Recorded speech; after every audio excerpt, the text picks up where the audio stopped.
Good afternoon and welcome. Our today's question is registration of trade union.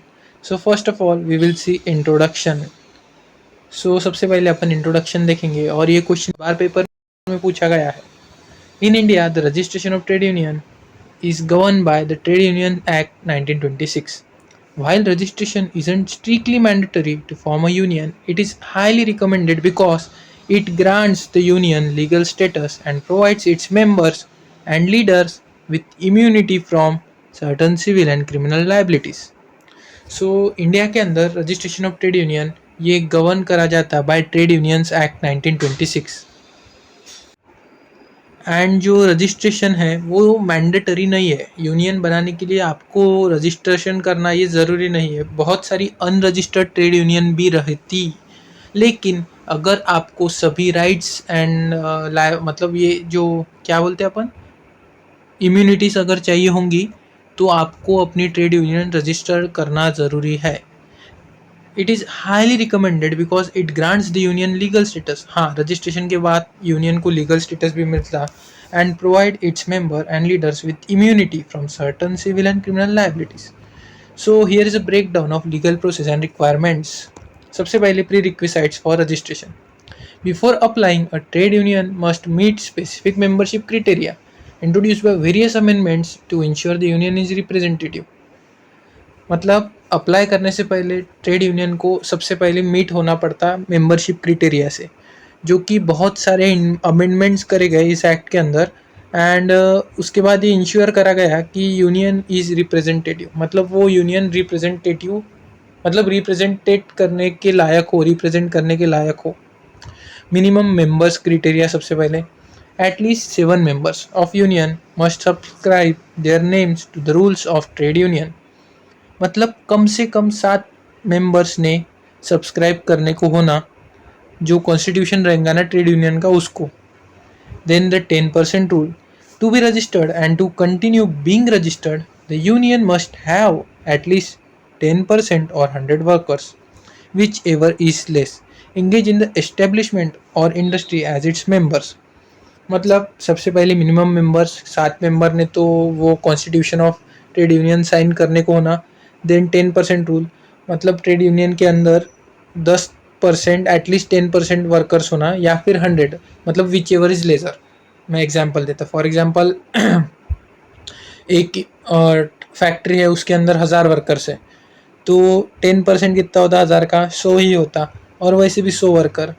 या फिर ऐसा समझ लो कि एक फैक्ट्री है जिसके अंदर 10,000 वर्कर है, तो उसमें मिनिमम 10% या फिर 100, मतलब 100 मेंबर्स होना इंगेज इन एस्टेब्लिशमेंट और industry as its member.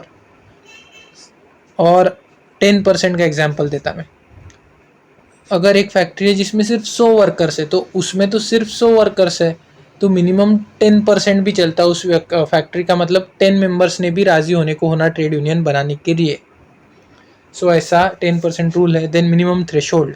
In no case can a union be registered with fewer than 7 members who are actually employed in the industries. Minimum threshold rule मतलब ये बोलता कि in no case can a union be registered, मतलब ऐसी कोई case नहीं है जिसके अंदर यूनियन को अगर उसमें 7 मेंबर से कम हो तो उसको रजिस्टर्ड करा जाएगा. सो प्री रिक्विसाइट्स देख लिया अपन ने. मिनिमम मेंबर मतलब 7 मेंबर होना और उन्होंने constitution of trade union subscribe करने को होना. देन 10% रूल, मिनिमम मेंबर्स 10% होना पूरे फैक्ट्री का, मतलब ट्रेड यूनियन रजिस्टर करने के लिए मिनिमम 10% मेंबर्स होना या फिर 100 मेंबर्स होना. देन मिनिमम थ्रेशोल्ड, मतलब 7 मेंबर से कम तो चलते ही नहीं, 7 मेंबर एटलीस्ट होना ही. देन आता है the application process. The application is submitted to the Registrar of Trade Unions appointed by the appropriate government, central और state. सो बहुत सी बार आपको ये वर्ड देखने को मिल सकता कि appropriate government. तो appropriate मतलब उस लॉ के लिए या उस पर्टिकुलर जो चीज़ है उसको लागू करने के लिए या तो कभी कभी स्टेट गवर्नमेंट भी कर सकती हो या सेंट्रल गवर्नमेंट भी कर सकती. तो ये हर बार ये नहीं लिखते कि अभी सेंट्रल गवर्नमेंट फिर स्टेट गवर्नमेंट, ये बस ये लिख देते कि अप्रोप्रिएट गवर्नमेंट. जो भी गवर्नमेंट अप्रोप्रिएट होंगी वो करने के लिए वो करेंगी. कभी कभी कैसा रहता है 3 प्रकार की लिस्ट रहती है, स्टेट लिस्ट, सेंट्रल लिस्ट और यूनियन कॉन्करेंट लिस्ट. तो कॉन्करेंट लिस्ट में जो आते हैं उन पे दोनों भी लॉ बना सकते हैं, स्टेट एंड सेंट्रल। तो इस प्रकार से ये है। रजिस्टर ऑफ ट्रेड यूनियंस के पास सबसे पहले वो मतलब जो भी एप्लीकेशन है वो सबमिट करना पड़ेगा। So step 1, prepare the application. Submit form A with the names, occupations and addresses of members. Then step 2, submit rules. You must include a copy of union rules, bylaws covering the object, funds and executive detail. तो सबसे पहले application बनाओ, उसमें नाम, occupation and address of members डालो, then submit करो rules, मतलब जो भी आपका कॉन्स्टिट्यूशन होगा ट्रेड यूनियन का वो सबमिट करो। तीसरे पे आता है financial statement. If the union has existed for more than a year, a general statement of assets and liabilities is required.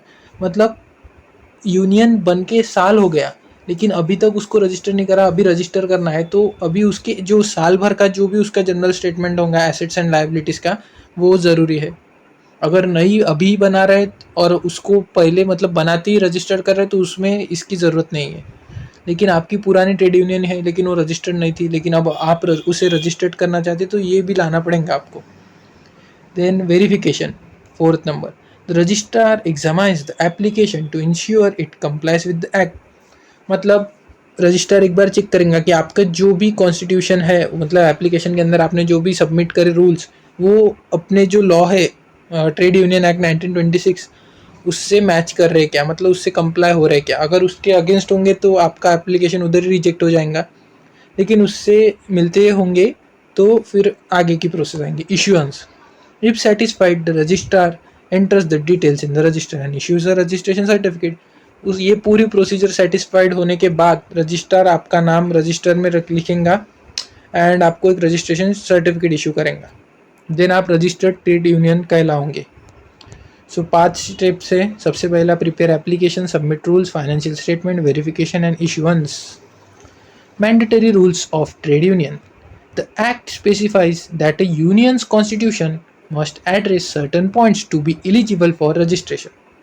मतलब एक्ट ये बोलता, ट्रेड यूनियन एक्ट 1926 ये बोलता कि unions constitution must address certain points to be eligible for registration. मतलब जो भी constitution बनाएंगे आप ट्रेड यूनियन का, उसके अंदर कुछ पॉइंट्स देने के होना कि जिससे ये मतलब जो कुछ पॉइंट्स होना जो बोलते कि एलिजिबिलिटी फॉर रजिस्ट्रेशन से रिलेटेड कुछ पॉइंट्स होना उसके अंदर। Then object, the specific purposes for which the union is form. Then fund, मतलब अभी जो अपन ये बना रहे हैं ना mandatory rules of trade union, मतलब कॉन्स्टिट्यूशन ऑफ ट्रेड यूनियन, तो उसके अंदर क्या क्या डिटेल्स होना। तो सबसे पहले ट्रेड यूनियन रजिस्ट्रेशन के लिए क्यों एलिजिबल है वो पॉइंट होना। उसके बाद ऑब्जेक्ट्स होना, the specific purpose for which trade union form, मतलब किस पर्पस के लिए बनी वो। Then funds, how membership fees are collected and that funds are use only for authorize purposes. मतलब उसमें ये भी मेंशन होना कि मेंबरशिप फीस कैसे कलेक्ट की जाती, वो कितनी रहती, और वो जो कलेक्शन आता पूरा टोटल फंड्स जो आते मेंबरशिप फीस से वो ऑथराइज पर्पस के लिए यूज़ हो रहा है क्या, वो सब मेंशन होना।